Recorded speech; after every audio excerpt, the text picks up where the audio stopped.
Imagine firing a shell only to be obliterated before it even lands. This wasn't fiction for German gunners in World War II. Today, we uncover the chilling technological and tactical superiority of American counter-battery fire that made this a deadly reality. Artillery has shaped battlefields for centuries, but its effectiveness always hinged on one critical challenge: finding the enemy.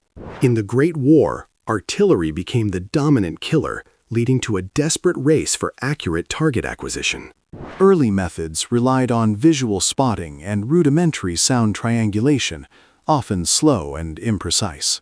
The interwar period saw militaries worldwide, including the United States, grappling with these lessons. America's approach diverged significantly, emphasizing integrated intelligence and rapid response. Instead of isolated gun batteries, the U.S. Army envisioned a unified artillery system. This meant a focus on communication, coordination, and advanced mathematical calculations. By WWII, American counterbattery had evolved into a sophisticated, multi-layered threat. At its core were highly specialized units dedicated solely to locating enemy guns. The first key component was sound ranging, detecting and pinpointing enemy muzzle blasts. American teams used arrays of sensitive microphones precisely spaced across the front. When an enemy gun fired, the sound waves reached these microphones at slightly different times.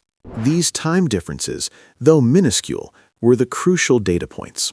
Operators, often mathematicians, rapidly calculated the origin using triangulation. The speed and accuracy of American sound ranging were unprecedented. Complementing sound ranging was flash spotting, active during daylight and twilight. Enemy gun muzzle flashes, even subtle ones, were observed from multiple vantage points. Specialized scopes with ranging reticles allowed observers to determine direction and distance. These observations were relayed to a central plotting station. Triangulation, again, was the key to precise enemy location. Often, sound and flash ranging data were combined for even greater accuracy. Beyond ground observations, aerial spotting provided another crucial layer of intelligence. Aircraft observers could directly see muzzle flashes or even camouflaged positions from above. Sophisticated radio communications allowed them to instantly relay target coordinates. These airborne eyes significantly cut down the time from detection to engagement. The true heart of American counter-battery speed lay in its Fire Direction Centers, or FDCs. These were central hubs where all intelligence converged. Trained personnel rapidly processed incoming data from all sources. Using specialized firing tables and ballistic computers, they calculated exact firing solutions. Wind, temperature, altitude, even the Earth's rotation were factored in for pinpoint accuracy. This centralization ensured every gun battery received precise, up-to-the-minute targeting information. Communication was the circulatory system of this deadly network. The U.S. invested heavily in reliable and robust field telephone and radio systems. These networks allowed for rapid, secure transmission of critical intelligence. The speed of message delivery directly translated to the speed of counterfire. American doctrine emphasized an aggressive, immediate response to enemy fire. The goal wasn't just to silence enemy guns, but to destroy them before they could inflict further damage. This proactive stance was a psychological weapon as much as a physical one. The training of U.S. artillery crews was equally vital. They were drilled relentlessly on speed, precision, and coordination. Every member of a gun crew knew their role intimately, ensuring seamless operation under fire.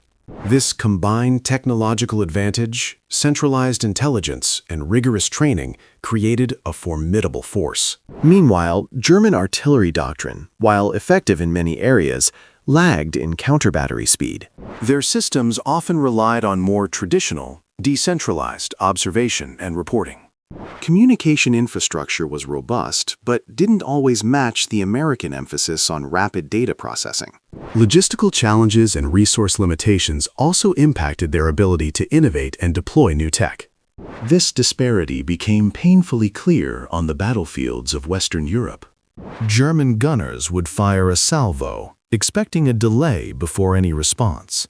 But within seconds, sometimes before their own shells landed, the retaliatory fire would rain down. The speed was bewildering, often leaving German crews no time to seek cover. Reports from German prisoners of war recounted the terror of immediate counterfire. It broke morale, forcing them to abandon positions or fire less frequently. This American advantage effectively neutralized a significant portion of German artillery. The sound and flash battalions became legendary for their efficiency and lethality. Their work directly saved countless Allied lives by eliminating enemy threats quickly. This technological leap wasn't just about bigger guns. It was about faster brains. It showcased the growing importance of intelligence and data processing in modern warfare. The lessons learned from American counter-battery continue to influence military doctrine today. The ability to rapidly detect and neutralize threats remains paramount. From acoustic sensors to advanced radar and drones, the legacy of WWII lives on. The speed and lethality that startled German gunners were no accident. They were the result of foresight, investment, and relentless pursuit of innovation. This commitment to integrating technology with doctrine fundamentally changed the face of artillery warfare. The speed of American counter-battery became a defining, yet often overlooked aspect of Allied victory. The efficiency ensured fewer Allied casualties and accelerated battlefield control. It was a stark demonstration of how superior information processing can turn the tide of war. The horror of being eliminated before your own shell reached its target was a grim testament. A testament to the lethal effectiveness of American innovation. This system wasn't perfect, of course. No military operation ever is. Terrain, weather, and enemy deception could always pose significant hurdles.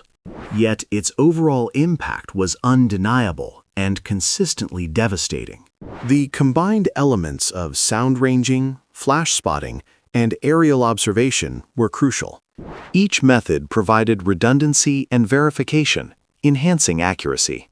The speed of calculation at the FDCs was enabled by dedicated, highly trained personnel. These unsung heroes processed complex data under immense pressure. Their tireless work transformed raw intelligence into actionable fire solutions. And the robust communication network ensured these solutions reached the guns instantly. This integration of systems was truly revolutionary for its time. It marked a shift in warfare where information processing became as critical as firepower. The psychological toll on German gunners was immense. The fear of instant retribution often deterred them from firing. This ghost artillery effect, where guns were silent, was a silent victory. It meant fewer shells hitting Allied positions, fewer lives lost. The counter-battery efforts of the U.S. Army were a masterclass in military efficiency. A testament to what can be achieved with smart strategy, advanced technology, and dedicated soldiers. It's a powerful reminder that even in brutal conflict, intelligence can be the ultimate weapon.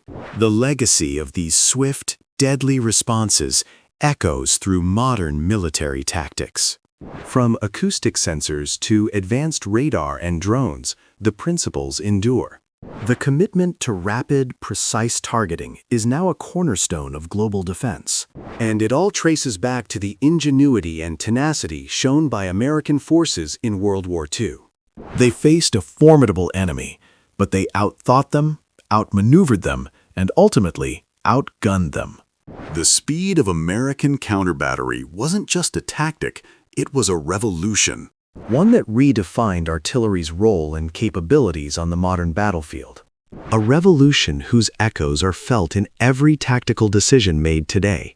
The story of American counter-battery in WWII is a compelling example of ingenuity under pressure. It's a story of how a nation's commitment to technology and training can create a decisive, deadly edge.